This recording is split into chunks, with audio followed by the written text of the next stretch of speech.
Welcome to Mobile Armor Radio, the podcast for all things Mecha. Jumpship incoming. All right. Welcome to Mobile Art Radio, episode 25, season 3, episode 1. Yeah, if you're going to keep doing that, that's what it is. We're going to stick with it until you guys break. So, I'm your host today, this month, Chopper. I'm Rob. And I'm John Jack. You're not Brian. You're not. I know. I thought this was Dead Zone, the podcast, and I jumped on board.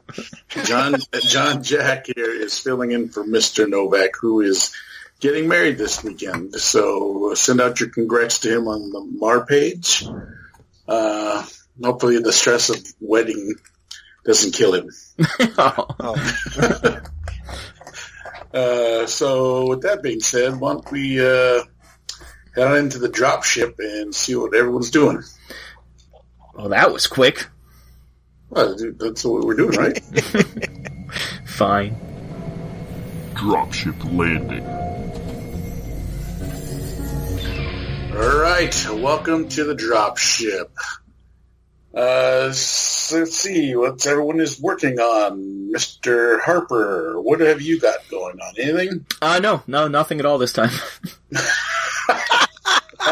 Not a damn thing. Guys. Unfortunately, somebody's making me print out millions of 15mm things, so... But you have... But I feel like there's some mech-related printing you might have done with that 15mm. I guess so, yeah. I did do some mechs in that, at 15mm scale. That is true. And we can't say what it is yet. It's a bit of a surprise, but we'll show them off once we put it out there. But yes. Yes, that's what I've been doing the whole time. Just 3D printing nonstop, my poor printer. Mr. Jack, have you worked on anything by any chance? I know you're a last-minute addition here, but... Yeah, actually, I've got some smaller, not big, giant, stompy robots, but I've done some mech work that Rob and Jack had when they redid Dead Zone, the mech battle game. Mech Zone, yep. Mech Zone. I went and I pulled all my pieces of all 5 of my different Strider models and made 4 different mechs out of them. Nice. I've got one that I have I took the Inferno cannon from the Forge Fathers, took that off, made that basically the tank tread base, and put a mech body on top with 2 little drilly arms coming out, and that's going to be one of them. And I've got other things I've got in my garage that I kitted things out, and I'm going back to my my orc bodgery kind of. I'm going to see what these pieces are and how I can make them all fit together. So now we just got to stat them up, and if we're allowed to ever be in the same room together, we'll play some Mech Zone. Right. I will send them to you, and I'll say, hey, this kind of looks like this. Would this work for this? That's right. Yeah, you know enough about Dead Zone. You know all the different weapon options. You can choose them up, and there you go. Yeah. All right. Yeah. So, question of working in between commissions and getting things put together for my own self. That's right. If anybody needs anything painted, contact John Jack. He'll paint anything. What is your painting site called? I don't really have one. Yeah, I mean, you can go to Crippled Fox Gaming on YouTube, or you can just email me at therealjohnjack@gmail.com. I do love your name of your company. If I may digress, it was a joke from our Pathfinder game that we ended up saying, because we had someone who had to know what the name of the inn in the town was. And I said, Crippled Fox. And they said, great. So that was the running gag, it was a chain that we had our punch cards for. It's like Crippled Fox, Crippled Fox, Crippled Fox. And now I've just Crippled Fox Gaming, and I went on one of those websites that has, hey, what's some coat of arms looking thing? Well, there's this fox rampant or whatever, and I took because I'm only good at MS Paint because I'm old, and made a little bandage on him, made a little bandage on his leg, and so it says just Crippled Fox. He's got a little adorable bandage on his leg. There you go. And also on Facebook if you want to. I don't know how to monetize this, so it's just for funsies. There you go. You're always designing new games for Mantic and their Mantic nights and everything. So Yeah, I've got that kind of thing where it's like, what will give me an excuse to get more of these cool models? Oh, hey, how can I get 4 wing kits in a room? I know how. I'll make them race or fight. And that is actually on the, or no, oh God, it was such a disaster. It's on the Crippled Fox Gaming Facebook page because I was having my daughter help me post it for Mantic Virtual Day, and she posted it on her YouTube channel, and I was absolutely. So you had to link it? Yeah, it's on. Yeah, I don't know how to link it. So, but then the other one, Dungeon Saga, is on mine. Anyway, back to the show. Sorry, just took that train of thought around the bend. So that's what you've been working on. Mm-hmm. And I myself have not worked on much of anything because I am also wrapped up in the same project that Rob is wrapped up. But I did print up some 15 millimeter. Should I just go ahead and say it? No. No? Oh. Little orc mechs, we'll call them. Well, you might as well just said it then. Nobody listens to this anyways. No one in Dead Zone listens to this anyway, so. Well, now you've got me on the hook. You're just going to tangle me out. This was all just for you. Nobody else cares. John Jack's the only one that's in suspense at this point. Oh, you guys. I've got enthusiasm of 10 men. But I will say I am done with the printing process of it now. I just got to get to the painting. I have 2 more flyers to print, and then I'm painting. Yeah. So then I'll be able to get back to. Yeah, I definitely want to print some more mechs. I'm itching. I want to definitely get to that Devastator from. I think that's the next thing I want to get to because I keep looking at it. Oh, you're going to buy a Devastator? Oh, yeah, you bought the kit. Yeah, for the Furai model. Yeah, that's right. The Furai model. I was thinking about the $1,000 one that we were looking at. So, yeah. I wish. Your wife would disown you if you brought home $1,000 Devastator. That's the same height as her. If I was only able to keep them living. Plus, your dogs might use it for a scratching post or something. Well, they might actually be too scared of it. Only if it makes a vacuum noise. Exactly. All right. Well, that was a pretty quick dropship. Yeah, I hope we have. This might be the shortest episode ever. I hope we have some more things to talk about. Well, we do have a good MechBay, which we will get to in a minute. All right. Yeah, so let's move on to ComStar. Okie dokily. Message from ComStar. All right, ComStar. This is the stuff where we talk about TVs, movies, and books, video games, RPGs, and other things. I will start this time around because I actually have done some reading and some stuff. I started the third book of the Ashley Pod series. I went ahead and just went and did the digital download. So I started reading the last of that Gatewalker trilogy, and to be honest, I'm still digging it. If you guys are looking for something that's not Battletech or other more quote-unquote mainstream mech, I would check out this Ashley Pollard's Gatewalker trilogy. I forget. I think was that Bear Ross that gave us that thing? Yeah, it might have been. He's the one. Yeah, I always say I want to remember the guy's name. I wouldn't be surprised. He's always posting other authors because he's an author too. Like I'll just butt in right here. I just finished his second Junction World book, and a lot of great mech action in there too, and it was awesome. And I can't wait for more. So I butted in. Back to Pat. I've actually started reading since the group that I hang out with. We've started getting back into RPG, so I started. Your toughs, the bunch of toughs you hang out with. Bunch of toughs, yeah. those Canadian hoodlums. I started actually thumbing through. I haven't actually read, but I've been giving it a quick peruse. Because when you play a lot of different RPG games, you kind of get a sense of all the other ones. So I'm just kind of flipping through it. But to hit the nail on the head, I've been looking through the Robotech. Oh, the new one? Game book that we just got, the nice leather-bound one that we picked up on the Kickstarter. So it's actually promising. So I'm kind of I'm kind of on the fence about wanting to GM one or wanting to talk someone into GMing it so I can play in it. I assume that would be me since I'm the only one who owns it. Well, at this point, yeah.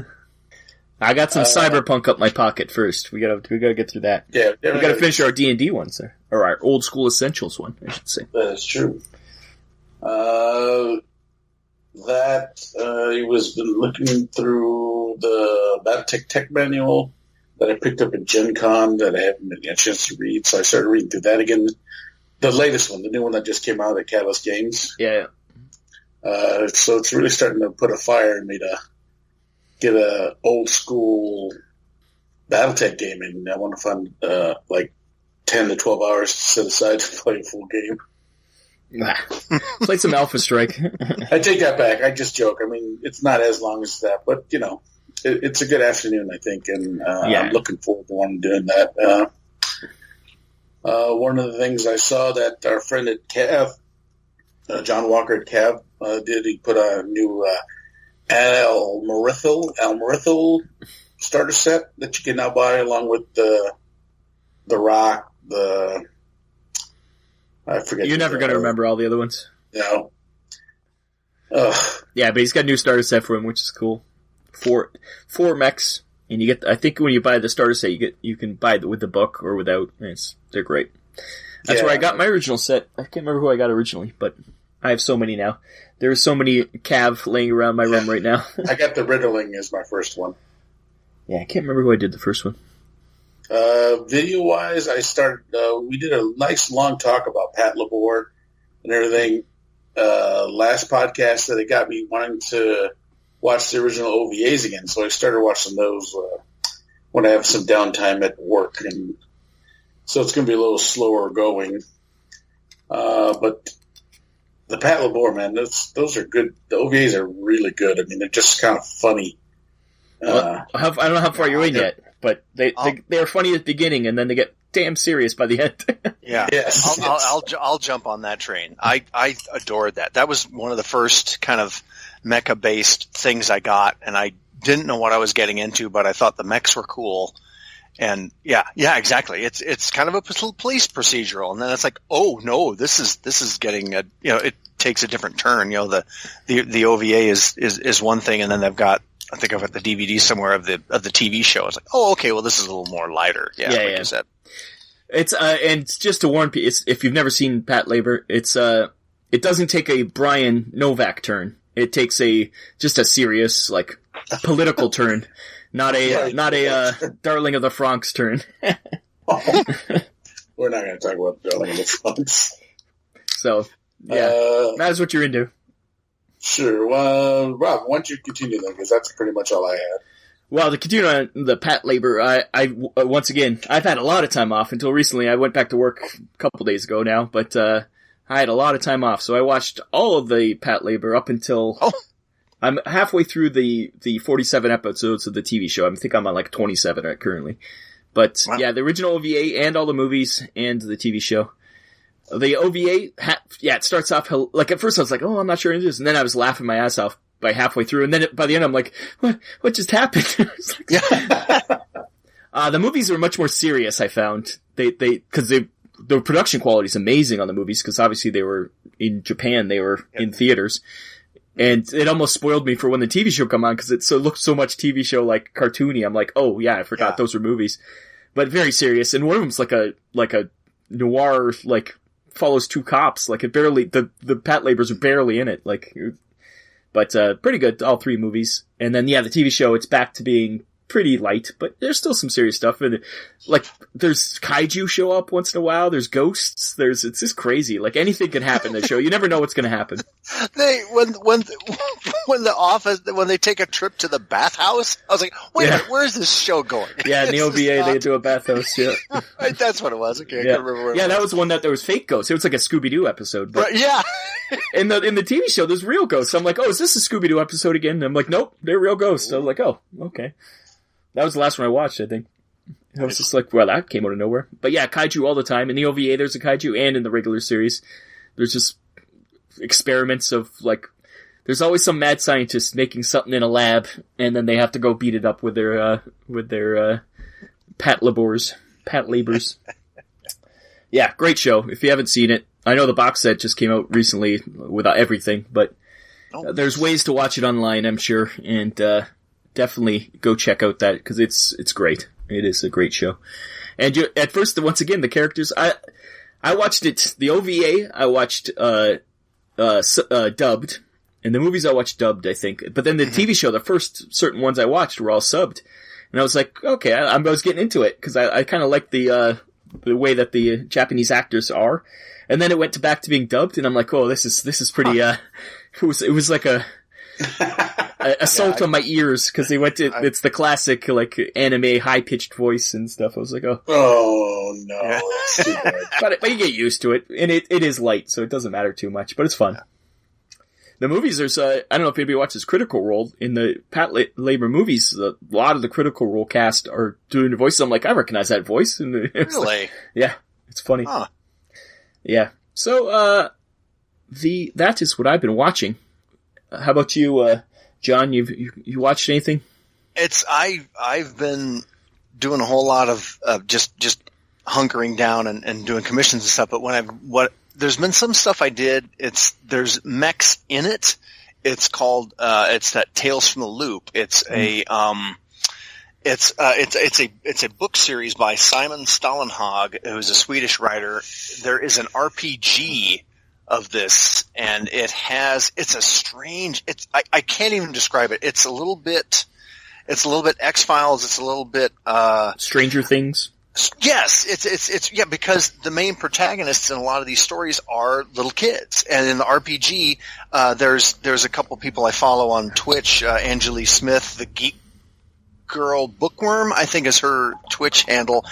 That she's doing, so they're doing live action stuff. I haven't been able to sit and watch enough of it, but it's a little bit Scooby Doo. It's a little bit of this and that and the other thing, and it like I said, it's so hard to describe because it's such a weird storyline that there's a particle accelerator, and something may have happened in the particle accelerator that's may or may not have opened these weird dimensional doorways.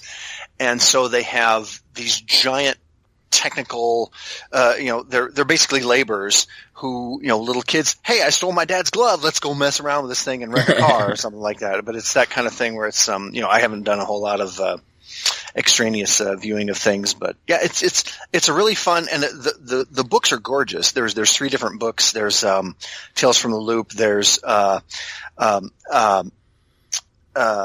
The Electric State is the 3rd one, and I can't remember what the middle one's called, but they're a gorgeous. And they take place in like Sweden or somewhere, don't they? Yeah, they take place in Sweden. The guy is very much. He was a fan of big sweeping landscapes, but he was also a big fan of giant technical, like giant sci-fi towers, or here's this weird sci-fi stuff that's in it. And so there's actually, I don't remember which book it's from, but it is a giant mecha that's basically, if you look up Mecha Cat thing, Simon Stålenhag, it's a picture of like a giant cartoon cat, like a Felix the Cat, or not Fritz the Cat, Felix the Cat looking mech that's kind of draped over this highway overpass, and it's just there's so many things in there that I really really dig aesthetically, and it's another one of those things that I would, if we could get those to work in like a Starfinder campaign. Well, Starfinder's got mechs now? Is that what's going on? Yeah. Something? Yeah, Starfinder. Man, I'm on board with all that stuff. To finish Tales from the Loop, it's on, the new TV show is on, is it on Prime or HBO? It's on Amazon. It's on Amazon. Yeah, it's on Amazon Prime. I haven't watched it yet. Yeah, me neither. Yeah, me neither. I've been looking to get into it, but I'm watching too much Pat Labor. Yes. It's just there's I've got all this time, and I use it to do what? Oh, dumb stuff. Yeah. Instead of important stuff like watching series. Yeah, that's right.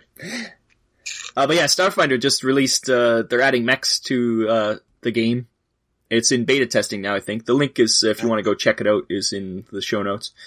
But that's interesting, because it is sci-fi, and it makes sense to add, like, that kind of stuff, and it wasn't in it originally. There was a bit of powered armor, I think, but nothing that big as a mech, so I think it fits in. That Starfinder pretty much encompasses everything you could think of in space.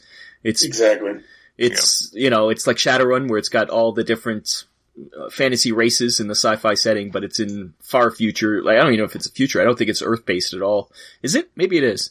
No, maybe it's based on wherever Pathfinder's based on, whatever planet that is. But yeah, whatever that. But yeah, it's we've looked into Starfinder a bit. I've never played it, but I've definitely looked into it. And yeah, any role-playing game that has mechs in it, that makes everything better.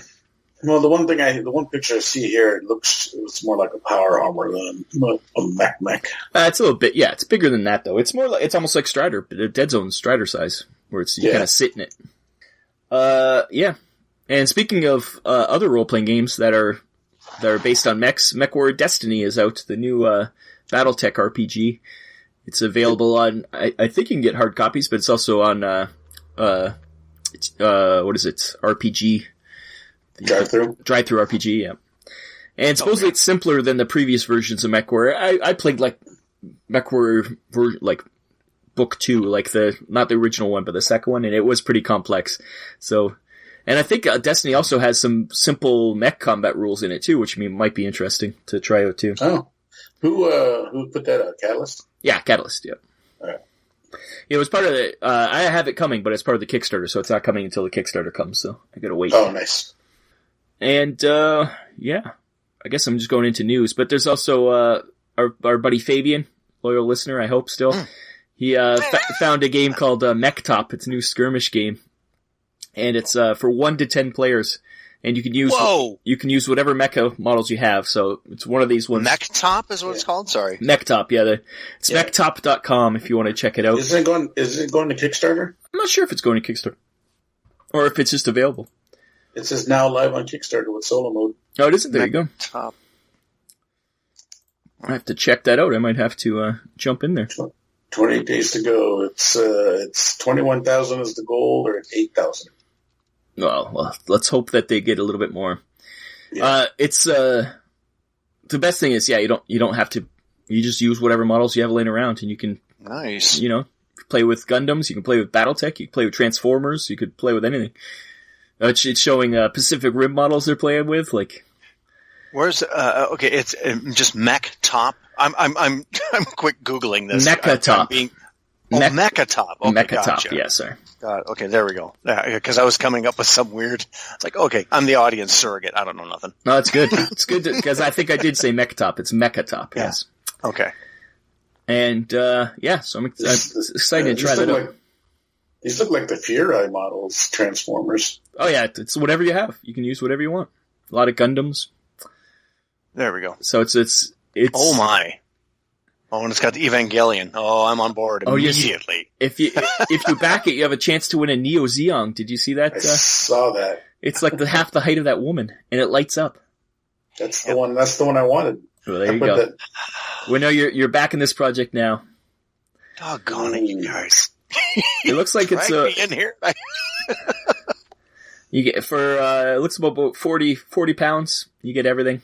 For only 20 pounds, you get the rule book. So solo mode. It's cool. So yeah, it's kind of cool. We got that going for us. And is that everything? I think that might be everything. I think it's everything. I think that covers the ComStar. It's the ComStar. All right, so we'll be heading to MechBay where we have a special guest. Want to announce now who the special guest is? Sure, why not? Go ahead, Rob. It's Cameron Dueker from RedLine Tactical Card Combat, new game coming to Kickstarter. It's Saving Throw Studios, the publisher. And we talked to him about his new upcoming Kickstarter. It's a card game, so it's a really good chat, so please listen. All right, let's head on into the MechBay Hanger with Cameron. Now entering the MechBay Hanger. All right. Welcome to the MechBay Hanger. Today, this episode, we have a special guest, Cameron Dueker. Are you with Saving Throw Studios, right? I am Saving Throw Studios. Yeah. He is the all-encompassing Saving Throw Studios. He is also part of a upcoming Kickstarter card game, which we'll get to in a minute. But Cameron, why don't you give us a quick history about who you are and how you started in gaming and everything? Hey, thanks, guys. I appreciate you having me on the show, and I'm excited to be on here and talk about our upcoming card game, which is called RedLine. But I guess my gaming history, right? Yeah. If you have any gaming history? War games.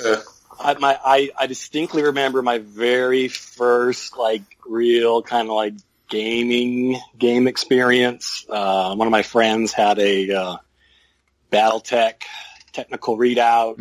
We got together at his pool table at his house, and I think I had a Shadowhawk 2C. Nice. And I still remember I got head capped pretty quickly. But it was really fun, and that night went home, talked to my dad. We went out and bought City Tech the next day at the old Nice. comic book store by my house. This sounds very familiar. Yeah. Same story everyone has, but since that happened, the hook got baited pretty hard, and so we've been gaming ever since. Nice. And then, so is Warren game? So, what do you do besides play games, and what do you do for a living? So I am a high school history teacher by profession. Oh, nice. Entrepreneur by ADD, I guess. Single father, divorced, and middle-aged, and still got my gaming group from high school, and we play a lot of things. And last couple of years, been trying to. I don't know. I always consider myself a creative person, I guess. I like to make things. I bounce around a lot between different ideas or projects, but RedLine has been going on for a while now, and so that's something that is kind of taken off and excited to put out there. Oh, that's cool that you guys still got your high school gaming group together. Oh, Corona's made it hard, but we've been managing to. We play a lot of Magic. I used to do a lot of X-Wing, Battletech back in the day, but we jumped back on Mega Mech now because of the Corona, and that's been kind of fun to get back in there and play that a little bit. So you make it work. Right. That's nice. So it's safe to say then you got a pretty steep Battletech background then. Yeah, quite a bit. We had all the books. We had tons of minis. I remember staying up till 2 a.m, painting those things in my kitchen, running out of my mom's nail thinner, going in the garage and dousing those things in gasoline because I just had to, scrub the paint off of them. And again, I'm sure a lot of people have memories like that, but of course, they're good memories and they're fun memories. That's awesome. All right.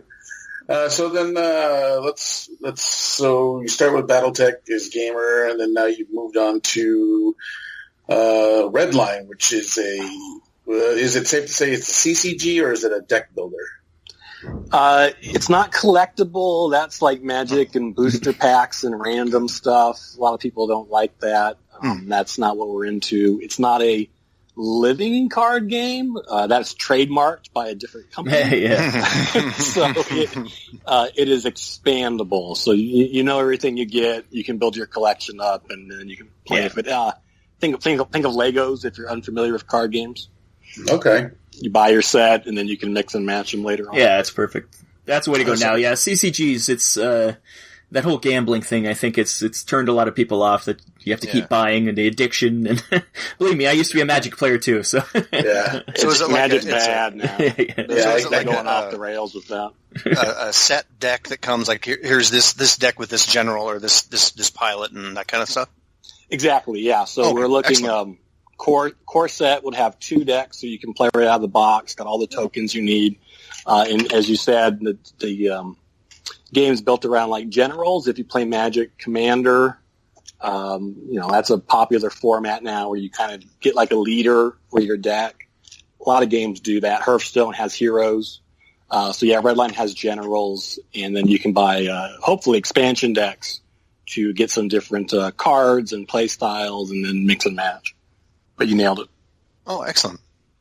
All right, so before we get too far into this, why don't you start, you want to give us a background on RedLine? And this is the second version of it. So real quick, the game actually goes back to 2016.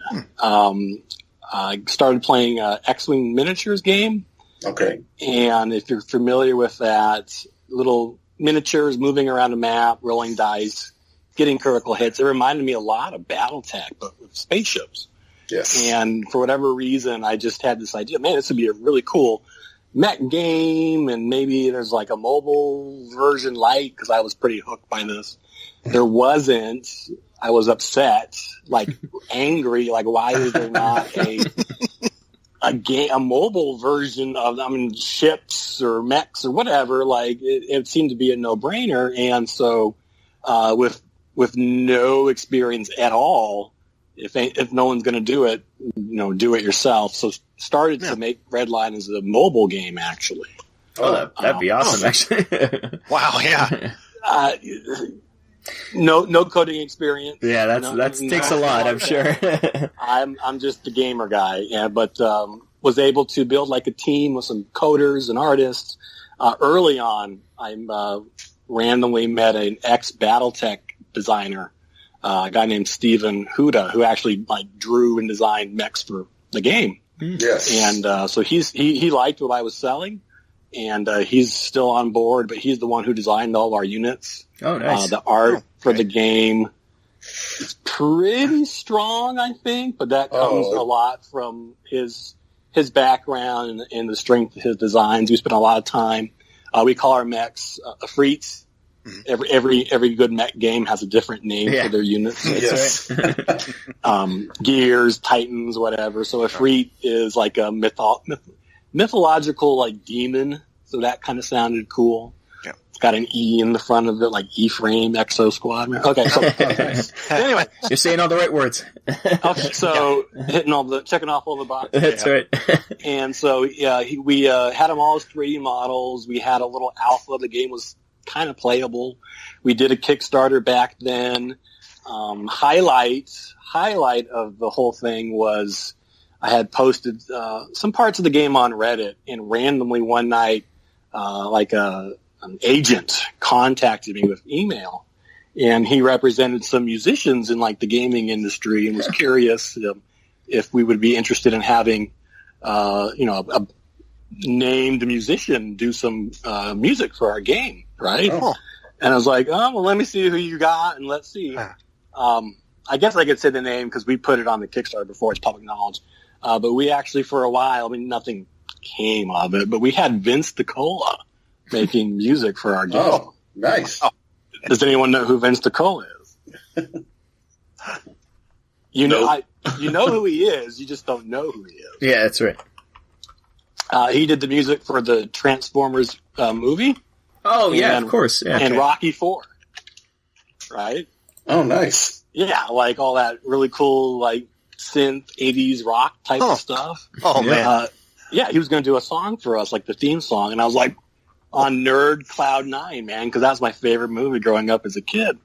But fast forward here, the Kickstarter fell apart. It's very hard to make a mobile game. Yeah. And just kind of sat on all the art assets we had for a long time. A little disgruntled. Nothing came with it because we got a lot done and it looked really good. So fast forward to maybe 6 months ago, had the idea to kind of, from the ashes, take what we had and then make it into a playable card game that kind of had the spirit of the old Battletech tabletop I liked as a kid, but merging it with like the magic I'm more into now, and actually came up with a really good blend of the two that I don't think any other games really have. So it's pretty unique. It's really cool. That's cool. Yeah.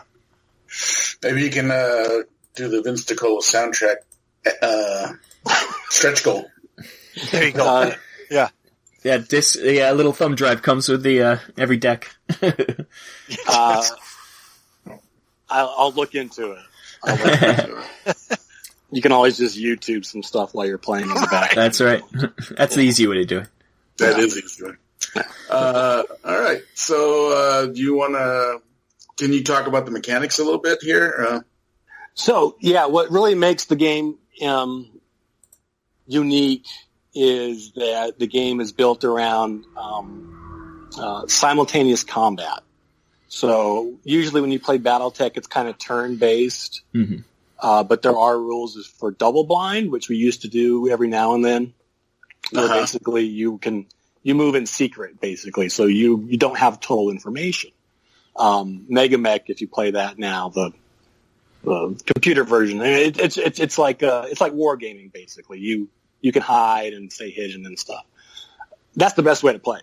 And so the game is built around that, using dials.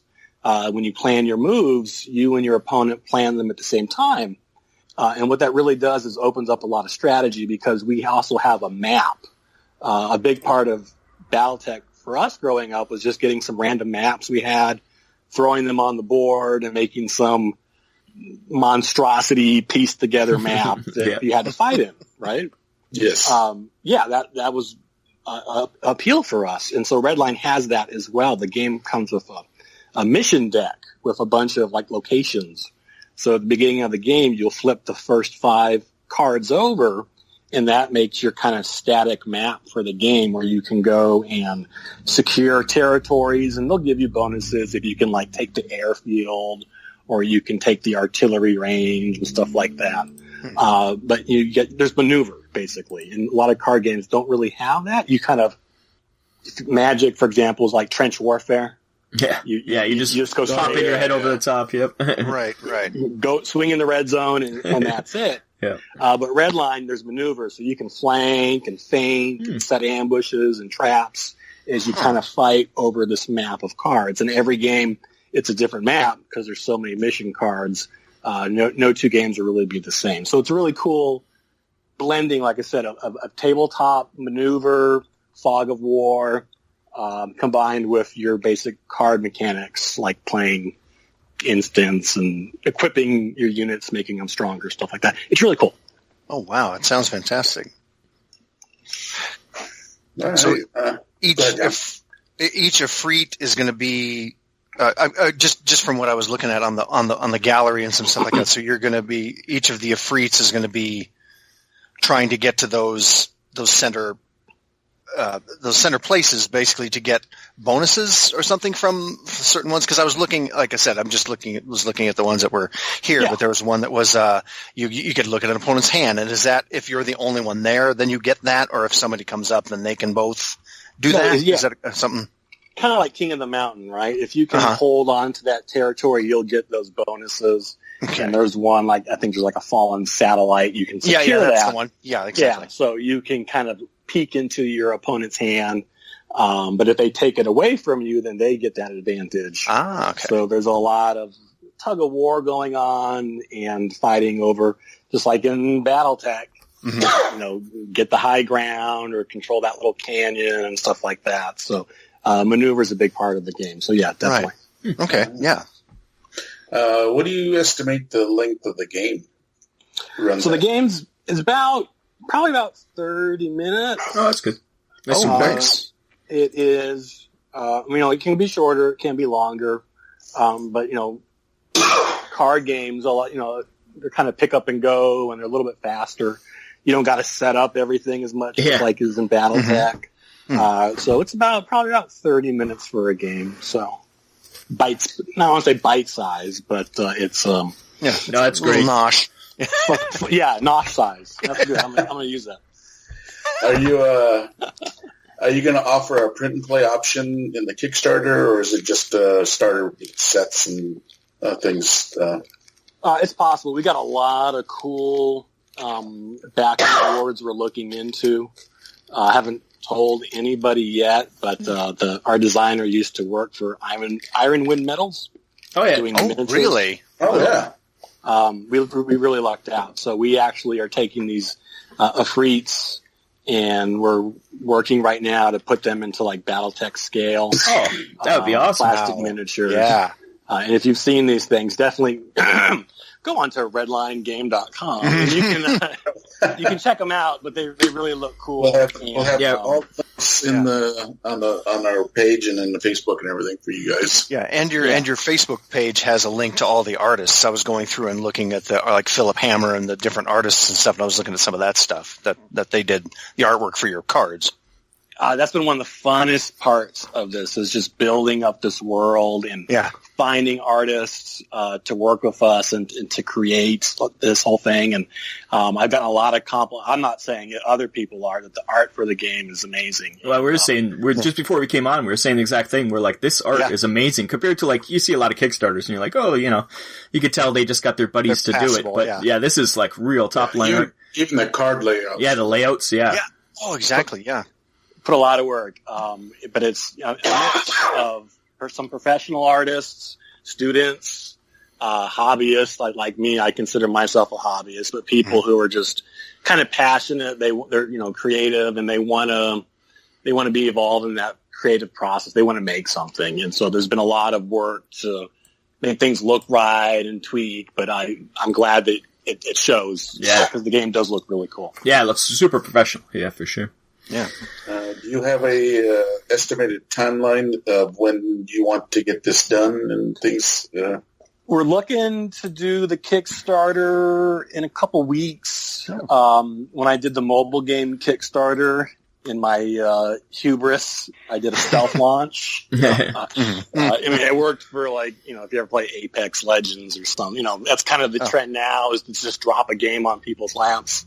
Yeah. But you got to have, like, an established property.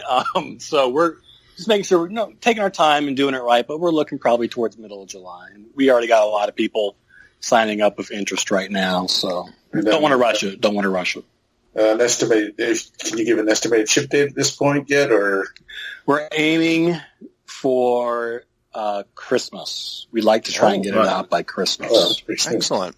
Most of the game's kind of been developed. A lot of it is just getting art secured, getting the game made, and then getting it shipped. So it's actually printed. Card games are a little simpler than mobile ones. Yeah, so you don't have to worry about, and same with miniature games too, where you have to worry about going to China and doing all that.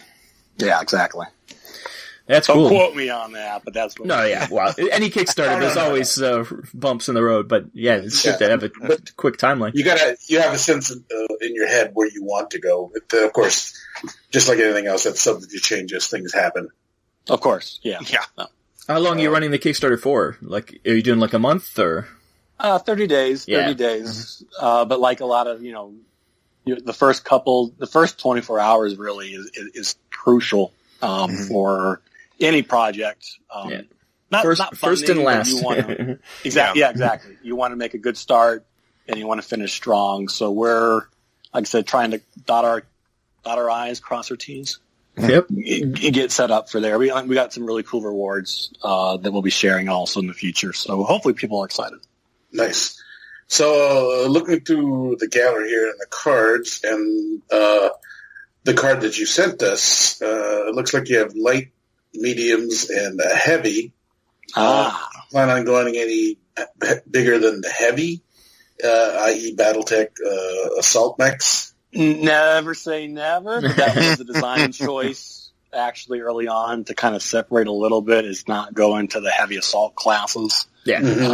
So Afrits are a little smaller than, like, Battletech scale varies. Yeah, that's right. Wild. It matters who you ask, yeah. But like, kind of, if we're going lore wise, the biggest Afrits in the game would be maybe like 3-story building in height, or between 1, 2, and 3-story buildings.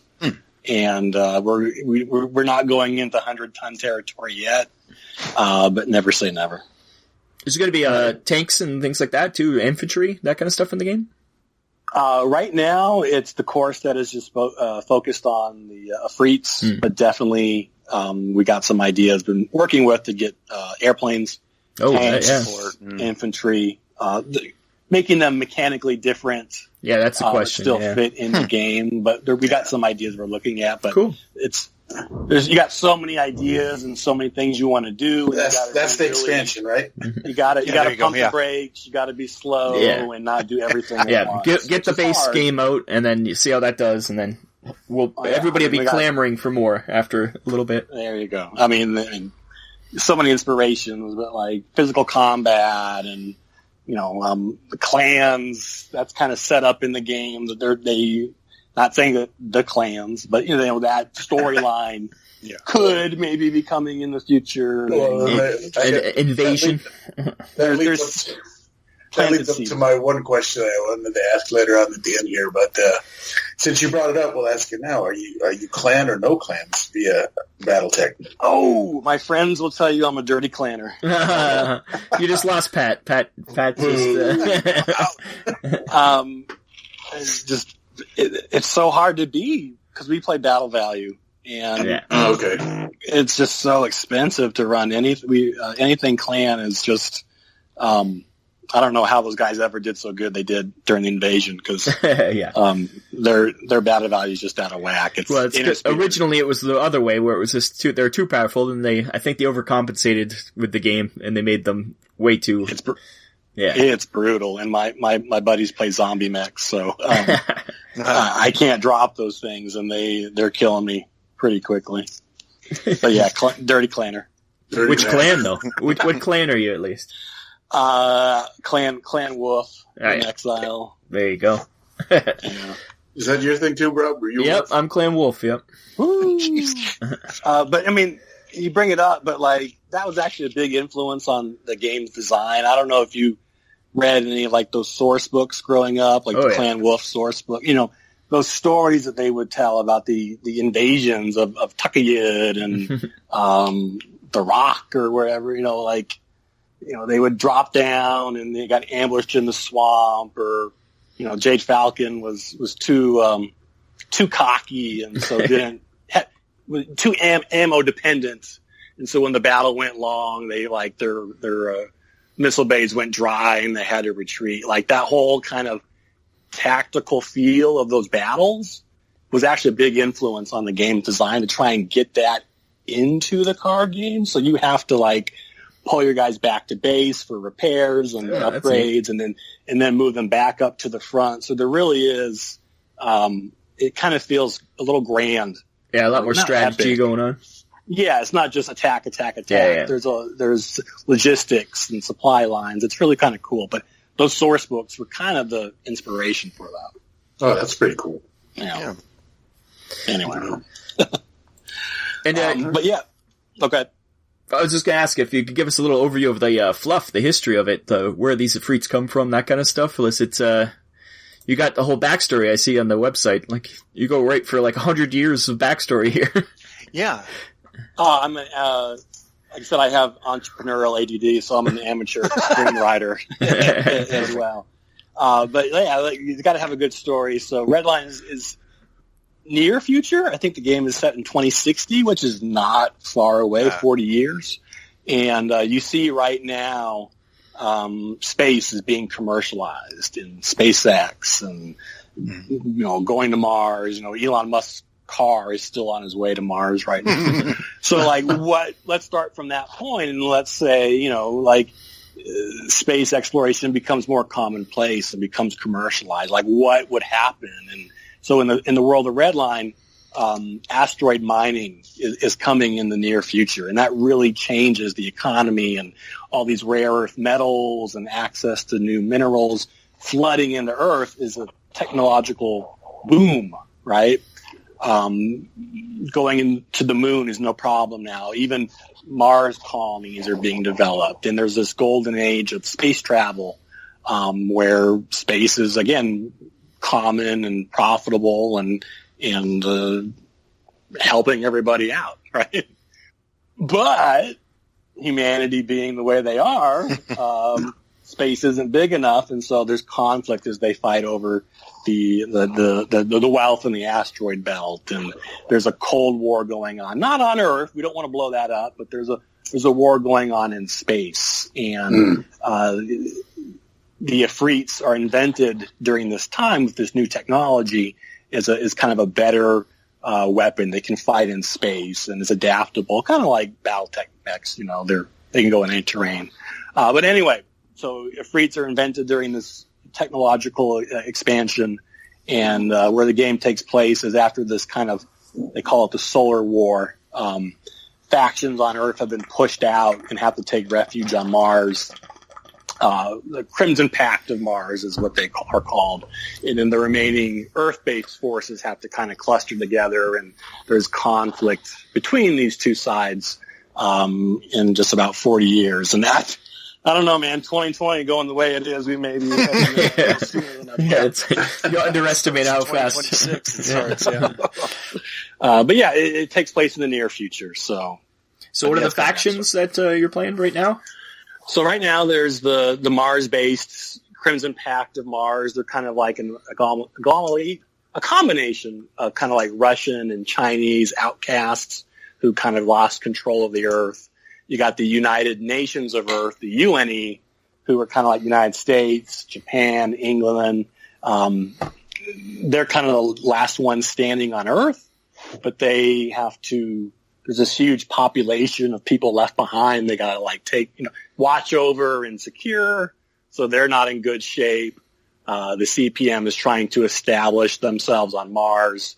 And there's a third faction that has an exodus and escapes. These are like your, called the Crimea, Brazil, India, and the Middle Eastern countries. These are like, because they're not involved in war, these are really the technological powerhouses. They actually invent afrits, but they get sick and tired of it, and so they just book it and leave.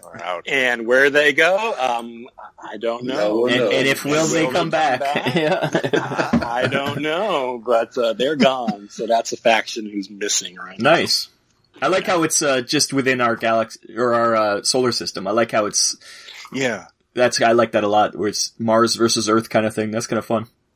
Keep it local, keep it different. Yeah. It's you want to make sure you're different from other properties out there, but you want to try and make it relatable and stuff. So that was part of the plan. Yeah, the think locally, fight globally, that kind of thing. There you go. Fight solarly. Oh, there you go. Yeah. Man, you got it. I don't know if you it said this, but do you know what two factions you're looking to put in the starter set? Yeah, so right now it's the UNE versus the CPM, the Earth versus Mars. They do have different strengths and weaknesses. They got different afrits and stuff like that. There's common cards that both can pull from. That's cool. If again, don't count your chickens before they're hatched. But there's also in the lore, there's like a Merc faction we're thinking of with some different Merc-based mechanics.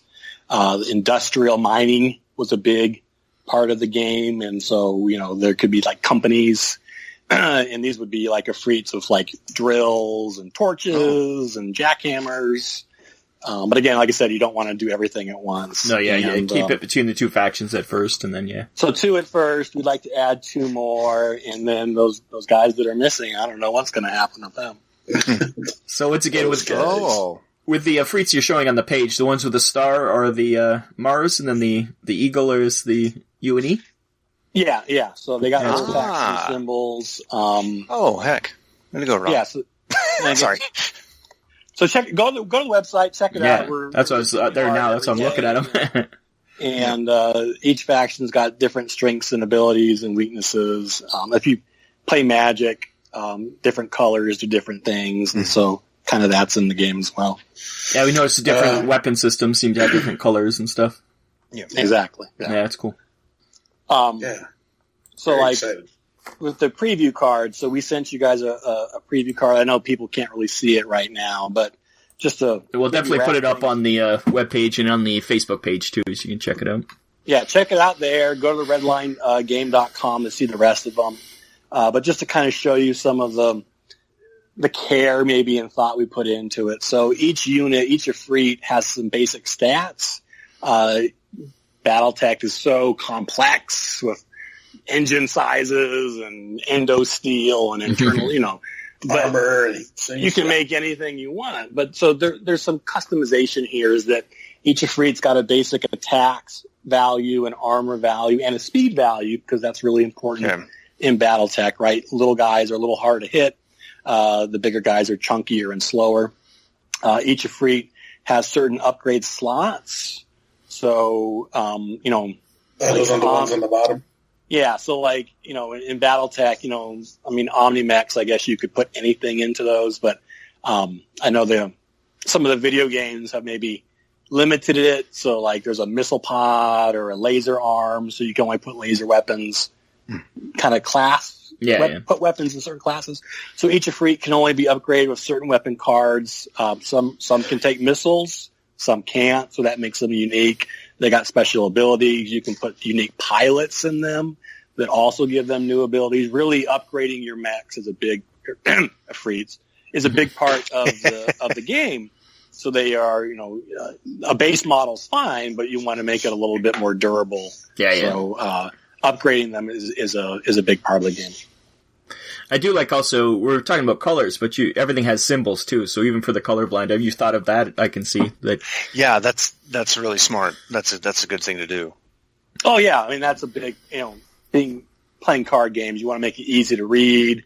You don't want to break the instruction book out all the time. So we put a lot of thought into those designs, the frames, so you can kind of get at a glance, just get all the information you need. Think of a mech sheet, an armor sheet, and just. If you've never even played Battletech, what a mess of dots. Oh, yeah. It's what's going on here. So super simplify it and just make it easy to understand and play with these things. It works pretty good. Yeah, even from just talking with you, you could just describing what everything is. It's like, oh, I understand this, I understand that. Like, it's very clear. And it's fun. It makes it fast. You can, put special weapons in your deck and upgrade them with new abilities, like I said, and it's really fun, just like in Battletech to, put a, dual Goth cannons on something and go take that to town. You can load up some special cannons on here and do a lot of damage. Critical hits. The game has critical hits. Oh, nice. Didn't even mention that. So there's your comeback mechanic. You could get a headshot. You could do an engine hit and then cripple that guy for the rest of the game. So yeah, that's a big part of the game too. That's perfect. It's fun. It's really fun. Nice. Is there anything else you could think to add, Cameron? I think we've covered pretty much a lot of it. I think that's it.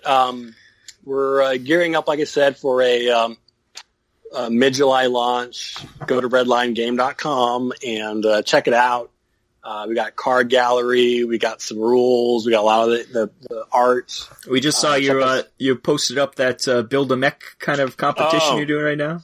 Thank you. Yes, that's a good way to end it. So we just started today the Ifrit project. So talk to Huda, our designer, and one of the coolest things when we started was I got to one of the Ifrits in the game, the Tiger Cat.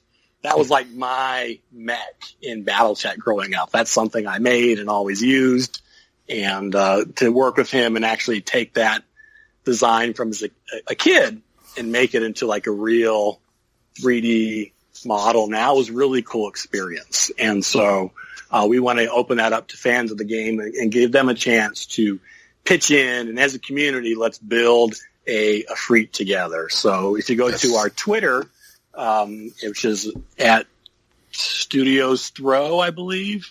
Every day we got a poll, and I think today we're going with kind of leg style. Do you want chicken legs, quads, regular, whatever? But, tomorrow we'll do maybe like weapons or the weight size or the faction or abilities. It will take a while. But then Huda will mock that up. He'll make it up, and it will be an actual card and a unit and maybe even like a 3D mini that you can say you helped make. So that's kind of cool. That's nice. Fun.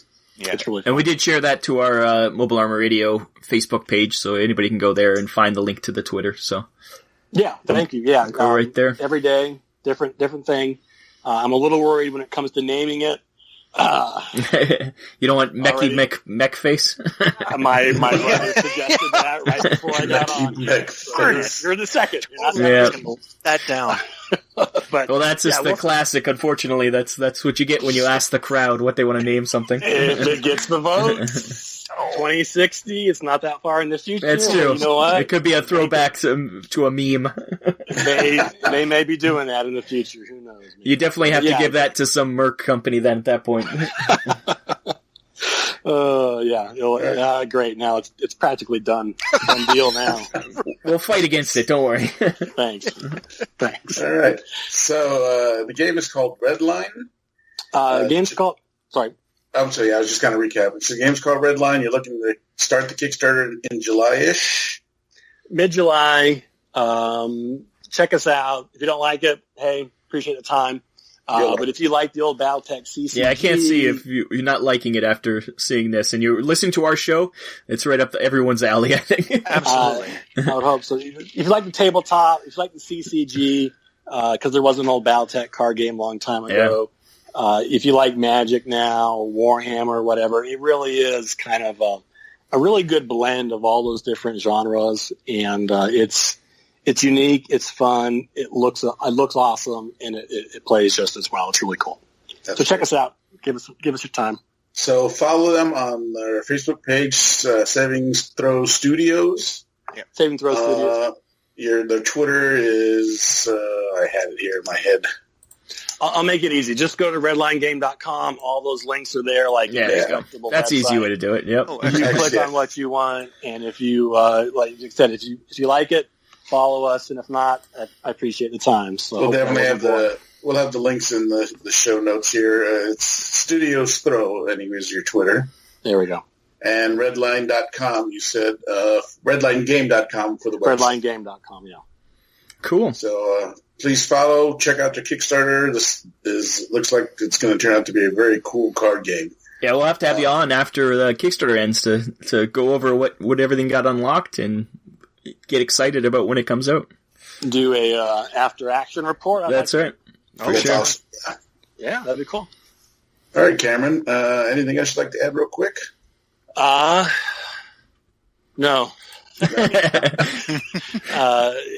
I think I said everything I said, so I'm all pitched out right now. But awesome. Thanks for the time, guys. I appreciate it. Well, thank you for coming on. Looks great, yeah. Thank you very much for coming on and reaching out to us.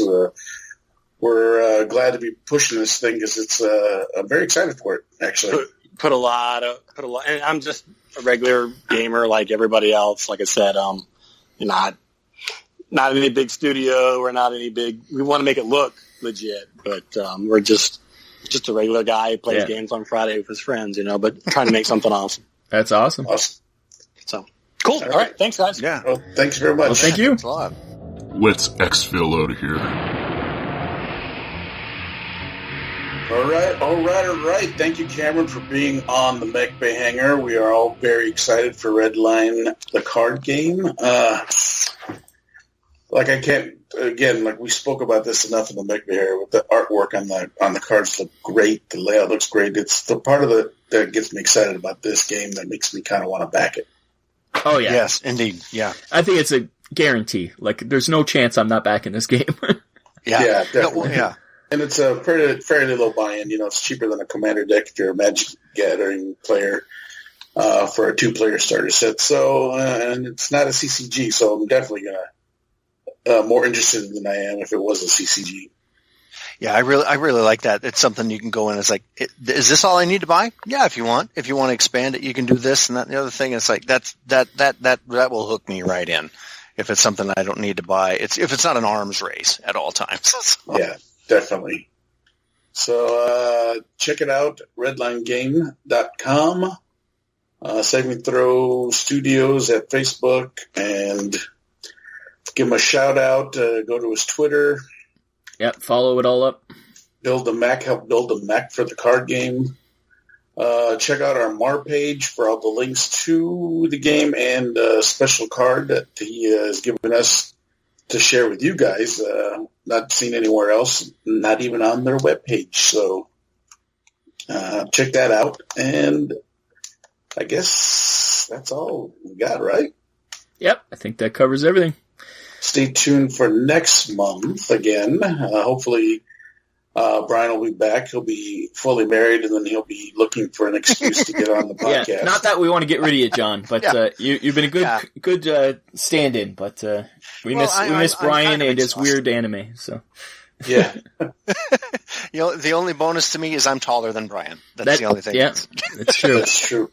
I've got better facial hair. So thank you, John. Shout out to John Jack, Cripple Fox Painting. If you need to get stuff painted, yeah. Cripple Fox Gaming, they've got all that. They can rewind it. Yeah. Rewind and listen and go make him paint all your mechs. Yes. He never gets to paint mechs. He's painting chibi stuff right now. That's true. Well, it's a palette cleanser. It's a big surface, and you got to work on that blending. Got to get that back in. There you go. Sure. Mr. Jack has painted a lot of things for Mantic Games, so yeah. If you ever had any of the things where Mantic is, you can look at all the Hellboy. The Hellboy demo set. Yeah, the Hellboy demo set. Well, when I was demoing it, everybody loved the paint jobs. So. Oh, nice. Well, thank you. It was, and you've done, Star Saga. I was demoing too, where people ruined it with their greasy little fingers, but it did look good originally. The Walker Challenge, all the Walker Challenge stuff, and then somewhere there is a starter set with Abyssal Dwarves and Basileans that I did way back when the War was still second edition. That was the first thing I did for Mantic, and I went, you know what, this is really neat. So, if you are looking to get stuff painted and don't want to do it yourself, John at Cripple Fox Games would be love to do it. Oh, I may. Yes, I would. I'm not going to regret this at all. No, at all. So, who knows? Maybe if we get one person to get something painted from you, I'll consider that a success. So I like it, and it's because it gives me an excuse to just leave all my projects that I have sitting here on my desk, just sitting here and mocking me. It's like, no, I have to do this. This person's actually paying me to do stuff. Nice. All right. So for Mobile Arm Radio episode 25 or season 3, episode 1, I've been Chopper. I've been Rob. And I'm John Jack. We'll see you guys next month in August. Bye-bye. This has been Mobile Armor Radio. Join our Facebook group by searching for Mobile Armor Radio. Find us on Twitter at @MArmorRadio. Find us on iTunes and visit our website, mobilearmorradio.podbean.com. Join us on the first of every month for more Mecha discussion.